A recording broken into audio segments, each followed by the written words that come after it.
I've been in about 200 interviews. Nobody's asked that question. That's really a sharp one because it's super relevant. You all are so young.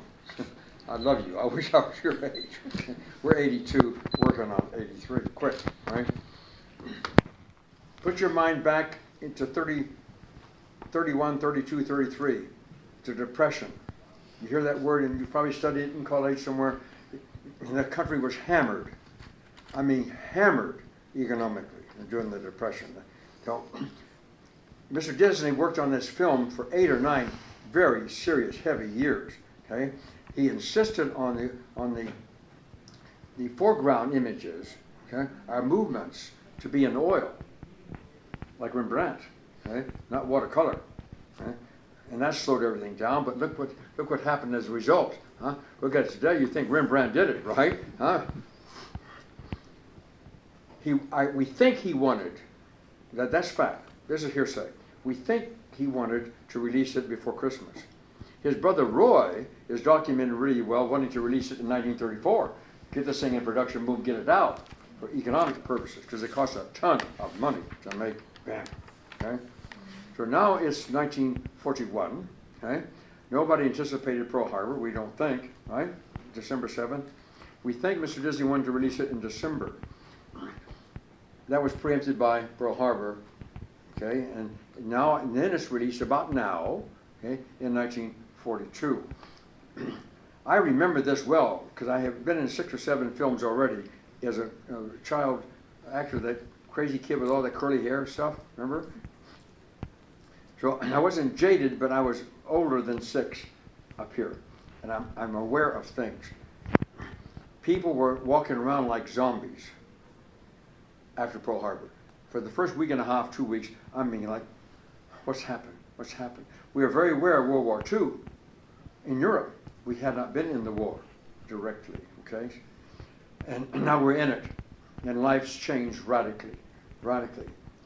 And Mr. Disney could not have released that at a better time to lift us up something.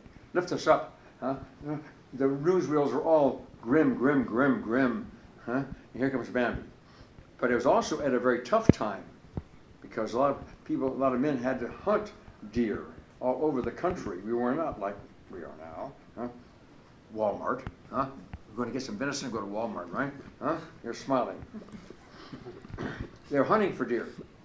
So he had some risk in that, releasing it, because men heard from their families, oh my gosh, don't go shoot Bambi, right?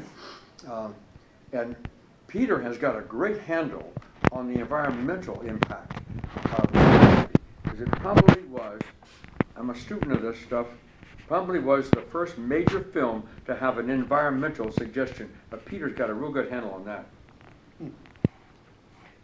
Well, I continue to admire the foresight that Walt had to create a movie that recognized the importance of the environment. And I think it's the most important statement that the movie makes, and it becomes more relevant every day as we know what's going on in the planet. So that's really my take on it. I mean, man was represented as the problem, the evil, in terms of what's happening to the environment. And if you look at the movie that way, I think you recognize, maybe you already have, how important that message is.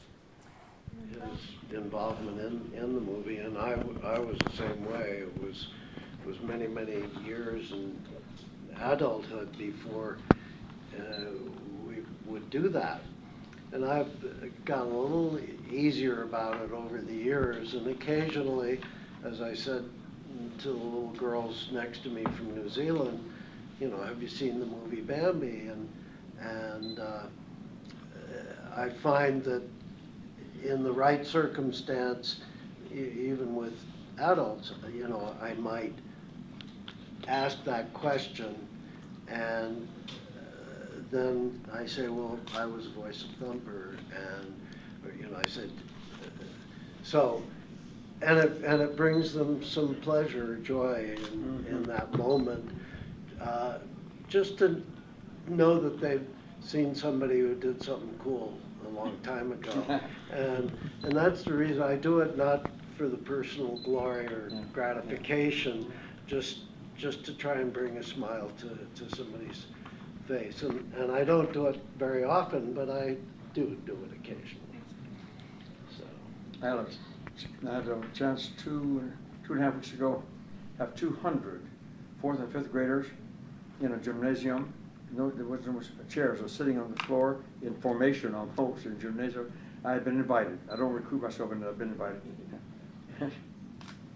One little girl who was a recent transfer into this school that caters very well to children who want to advance themselves. They don't use the word gifted, okay? But it is an advanced school, 4th and 5th graders. And one little girl who had been transferred in recently said in front of all the students, with a little Q&A thing, you know, we should have had Bambi at my school. And dumb Dunagan, right? Oh, why? Because he beats up the bullies. Beats up the bullies, huh? Now think about that for a second. Who are the bullies in Bambi? The dogs, right? Trying to get Feline on the plateau, huh? And then that rascal tried to kidnap Feline, right? Somebody tried to kidnap my wife. She's going to find out I still box. Bang! Big time quick. So think about that. That little girl picked up on that scene because she had witnessed bullies, and Bambi would help with the bullies. I personally, as I say, I'm sure Donnie would agree, I feel very honored to have been a part of a legacy that has lasted so long, and as you say, clearly will continue. I can't foresee any possibility of the movie not being continued to be produced and shown to new generations as the years go on. It's just too special, and we had a little bit of contribution to that. I think the animation and the artists involved were incredible, and I think the fact that we helped fill that picture makes us feel really good, and I'm sure it will continue. And Peter and I, when we were in the forest, we ate some special greens in there, you know. Huh? Otherwise, we would still be cooking. So, huh? But for a little girl, age 11, in Nova Scotia, okay, to take the time to do this last month and send it to this old jerk, okay? What do you think she's going to say 5 and 10 years from now? Where's Bambi? That's right. Hey, Disney, when are you going to put that out again? Huh? Believe me, we will. Thank you very much. Thank you.